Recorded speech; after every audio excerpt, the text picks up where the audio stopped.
عزام ايش عندك هنا؟ ذولا حراميه، تعال طب جوا. ذولا حراميه ايش عندك واقف يمهم؟ شفته يبر روحه قدامي ويقول مو اني. ما له دخل انا، هم يدبرون الفلوس، تعال استريح هنا. عزام راسي كلش قام وجعني، راح اروح اشرب شاي، ودير بالك على المجمع.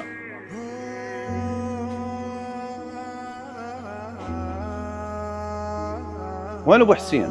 هم رجعت روح دبر الفلوس. الساعه اللي ما سمعنا ايش حكينا.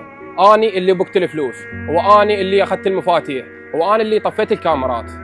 يعني هذا كل اللي سويته وياي وانا ما مسوي لك شيء، ولا فد يوم غاثك، واجيت من مكان بعيد المفروض تقوموا لي بالواجب. يعني كل هذا سويته علي وعلى ابني، وحاربتني وتهمتني ببوقه. بس حسبي الله ونعم الوكيل. اطلع برا بدون مطرود وروح دبر روحك. سهله.